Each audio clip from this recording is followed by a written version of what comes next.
War Photographer was published in 1985 by the Scottish writer and poet Carol Ann Duffy.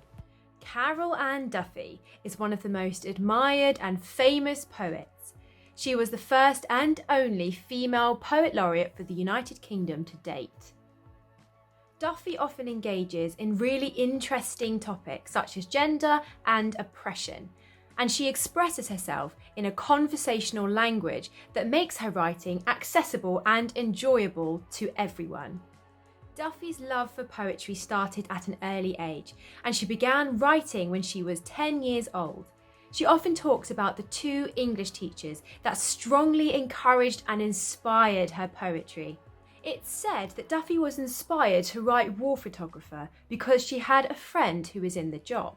She was particularly interested in the peculiarities that surrounded the role, particularly in the idea that you were taking pictures of people in pain and suffering without being able to help them.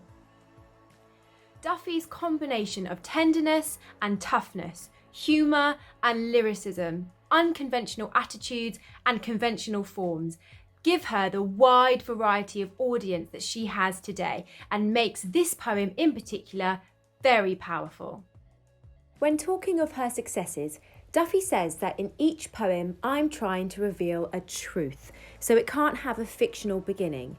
She also says that poets deal in writing about feelings and trying to find the language and images to express these feelings. She believes that poetry, above all, is a series of intense moments. Its power is not a narrative. She said, "I'm not dealing with facts, I'm dealing with emotion."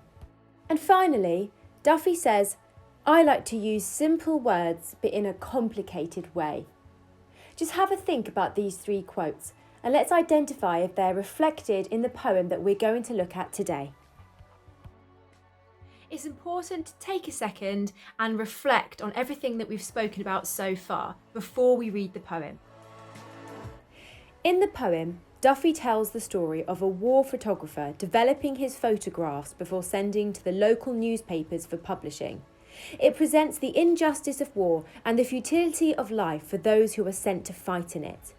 The speaker in the poem is torn between the need to do his job and the morality that surrounds it. Let's listen to the poem. In his darkroom, he is finally alone, with spools of suffering set out in ordered rows. The only light is red and softly glows, as though this were a church and he, a priest, preparing to intone a mass.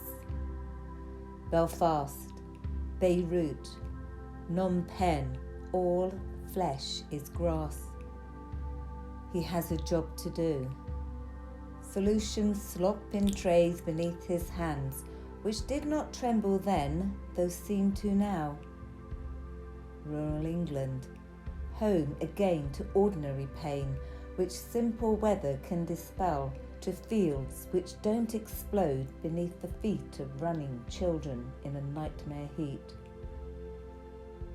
Something is happening. A stranger's features faintly start to twist before his eyes, a half-formed ghost. He remembers the cries of this man's wife, how he sought approval without words to do what someone must, and how the blood stained into foreign dust. 100 agonies in black and white, from which his editor will pick out 5 or 6 for Sunday's supplement. The reader's eyeballs prick with tears between the bath and pre-lunch beers. From the aeroplane he stares impassively at where he earns his living, and they do not care. We're now going to read the poem line by line, but please remember that this is not the only interpretation or analysis of this poem. There is so much more you can say. Please do be encouraged to do wider research and reading surrounding Carol Ann Duffy and War Photographer. Similar to the video you're watching, the poetic speaker of this poem is in a darkroom developing photographs that he's taken of a war. Have a read of some of the key quotations and try to think of the attitude of this poetic speaker. What do you think the main ideas of this poem might be? Duffy introduces her poem with this soft sibilance, spools of suffering set out in ordered rows. Although it is soft, it's in contrast to the horrors that Duffy is describing here.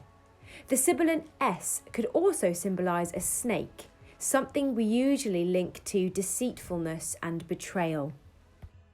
A spool is a roll of film, and the image of the spool set out in ordered rows could be a metaphor for the war gravestones. It could also be interpreted as the photographer's need for control and order when arriving home from the war zone.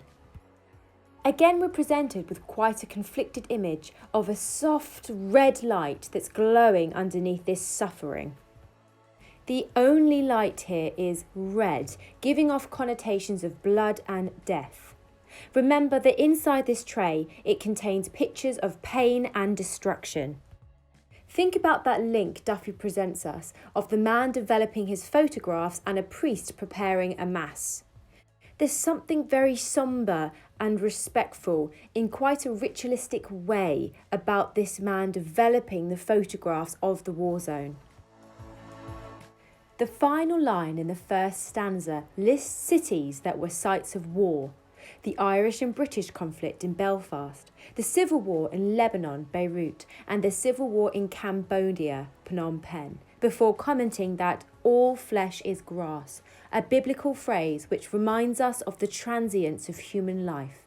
It's saying that after death, when buried, we return to the earth. Duffy then starts the next line of stanza 2 with the short sentence, "He has a job to do."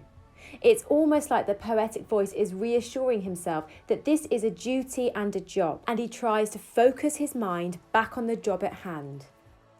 Arguably, in these 3 short moments, we're given the mental state of the poetic voice. He's thinking about the cities and the conflict. He's then reflecting on the morality of what he does and reminds himself that it's his duty to continue. Perhaps this is where the internal conflict begins.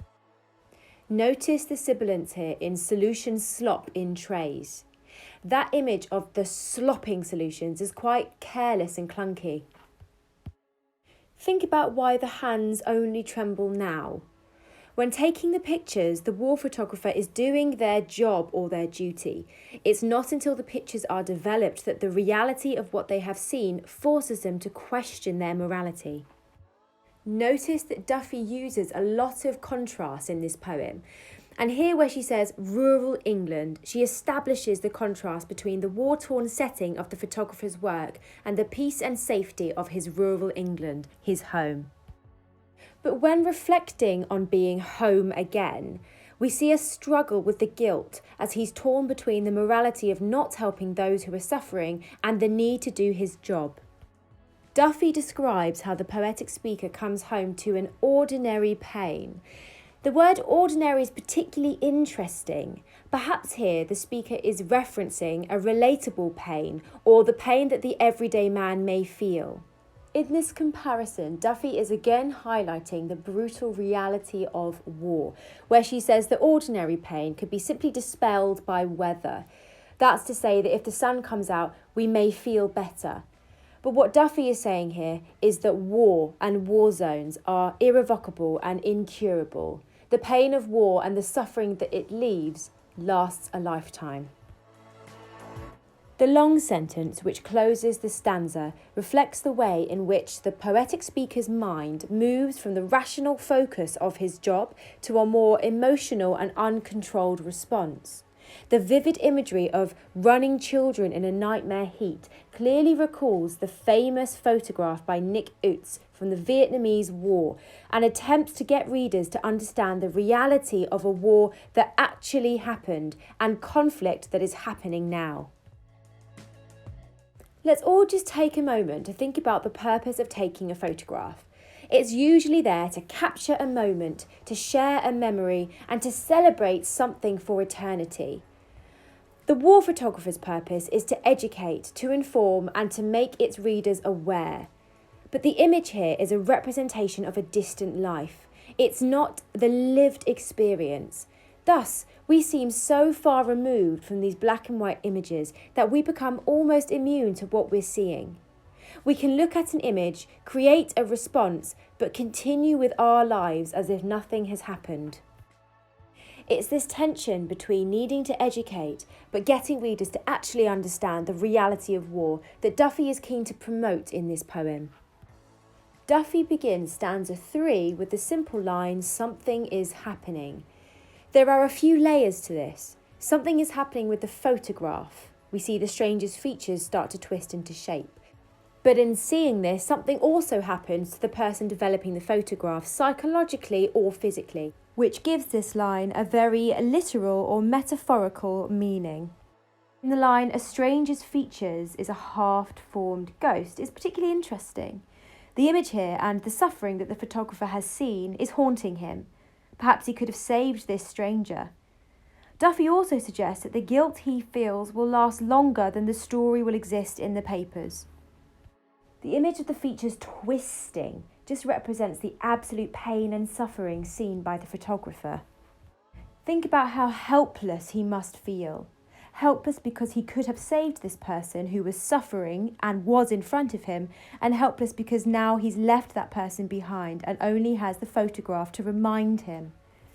In referencing the remembered cries, Duffy reminds us that her poetic speaker is haunted by the sounds and the visuals. His suffering is inescapable. Duffy presents the moral dilemma between the idea that he sought approval but without words. He's taking pictures without asking people if it's okay to do so. The moral questions arise about the ethical stance of a professional paid to take photographs whilst innocent people are massacred or killed. Duffy reminds us of the moral dilemma here. The poetic speaker has to bear witness to the inhumanity of man to make others aware of the brutal and harrowing reality of war. In the description of 100 agonies, we're presented with the antithesis that creates the unease for the reader and the speaker of the poem. Here is a job that pays others to record human suffering. Duffy presents a frustration in the idea that the editor will pick out 5 or 6 for Sunday's supplement. This reduces the incomprehensible scale of war to a size that the general public can comprehend. The editor's work distances the readers even further from the overwhelming reality of war. A detachment is further emphasised in the description of the photos being black and white.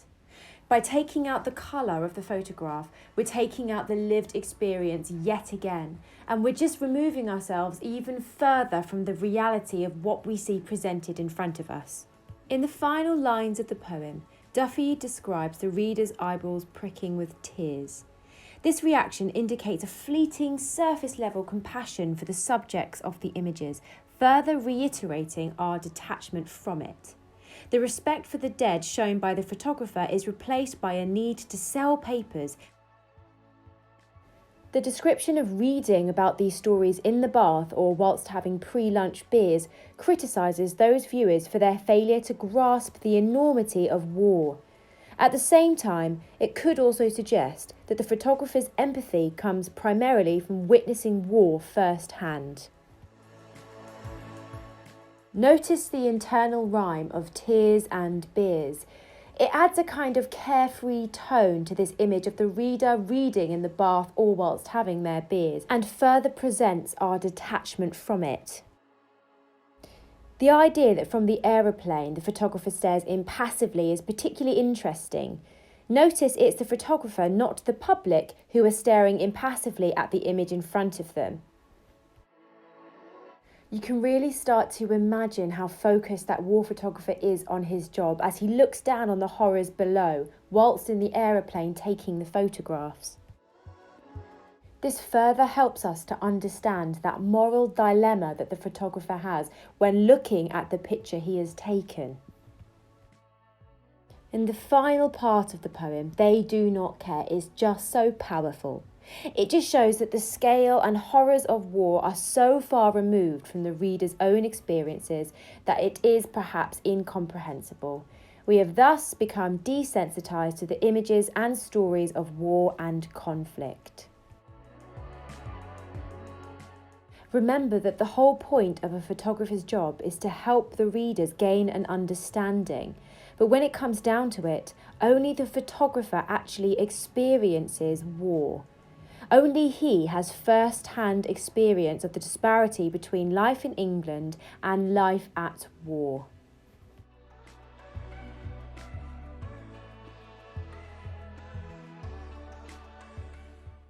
Let's now think about the big ideas of this poem. As always, please remember that these are not the only ideas, and they may not be your own interpretation.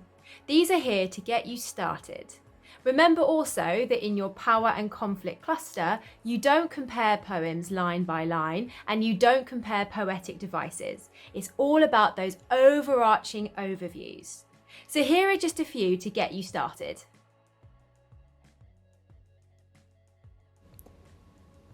Duffy contrasts the banality of domesticated life to the brutal reality of war.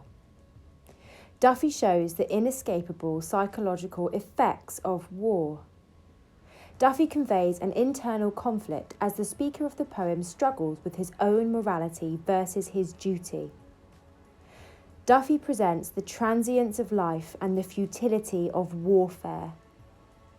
Duffy describes the brutal violence and harrowing reality of war. Remind yourself of some of the other poems in your power and conflict cluster and see if you can start to compare some of those big ideas. For example, do any of the other poets show that inescapable psychological effect of war? Perhaps in other poems you can see the transience of life or the futility of war. Something for you to think about. Duffy really is such a brilliant and inspirational poet, and I hope I've encouraged you to go away and read more of her poems. But for now, thank you for listening. Please do watch some of our other videos covering your other poems from the Power and Conflict cluster.